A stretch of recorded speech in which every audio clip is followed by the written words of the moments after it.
Le choix est fait de maintenir coûte que coûte un niveau élevé de dividendes pour les entreprises, etc. Et qu'en fait le premier budget de l'État maintenant c'est l'aide aux entreprises, 211 milliards selon le rapport parlementaire. Et donc alors même que, au titre de ces aides aux plus riches, puisque quand même la suppression de l'ISF, etc., on explique qu'il faut sabrer dans les services publics et dans la sécurité sociale. Donc nous on n'est pas d'accord, on pense que c'est le contraire qu'il faut faire.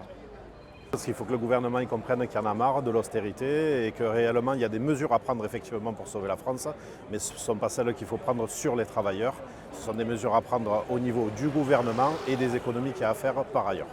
Il y a quelques années encore, on avait des groupes dédoublés, on n'a plus de groupes en mathématiques par exemple, on n'a plus de groupes dédoublés, on a moins d'heures pour faire un programme qui est aussi compliqué et donc forcément les élèves sont en difficulté, nous aussi de fait. Et on a effectivement beaucoup moins de temps pour leur faire apprendre. Concrètement, il y a beaucoup d'implications là-dessus, effectivement. Et ce sont effectivement les élèves qui en pâtissent.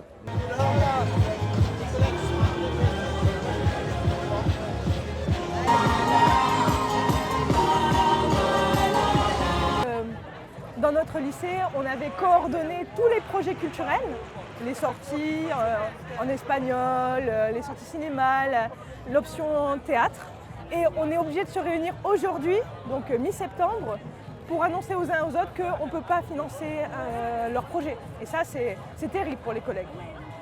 Je vous donne Oui, évidemment, pour les élèves aussi. Mais évidemment, c'est toujours l'élève notre première inquiétude.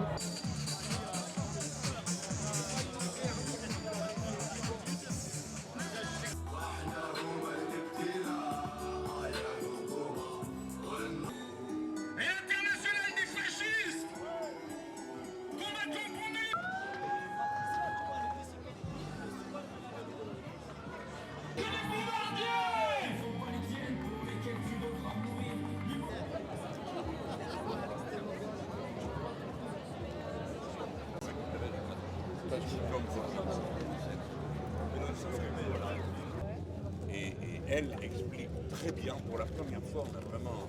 Quand cette partie-là de la population est en mouvement, c'est la fin. Parce que ça veut dire... Eh bien, les syndicats, en appelant à la grève et à la manifestation, ont posé sur la table un certain nombre de revendications dont on voit bien qu'elles sont incompatibles avec la ligne politique et celle de M. Lecornu. Dès lors, la question politique, la question syndicale se surcharge d'une question politique, c'est quel genre de gouvernement est capable de prendre en compte les revendications sociales. C'est ça le plus important.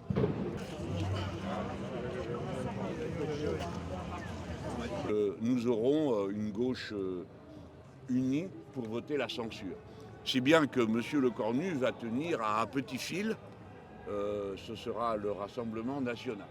Alors peut-être que s'il paye bien, s'il donne des places pour le bureau de l'Assemblée ou des choses de cette nature, il pourrait circonvenir le Rassemblement national. Mais ce n'est pas certain pour lui. Dès lors, ou bien il fait le vote de confiance, ou bien nous déposons la motion de censure que nous avons annoncée, nous autres.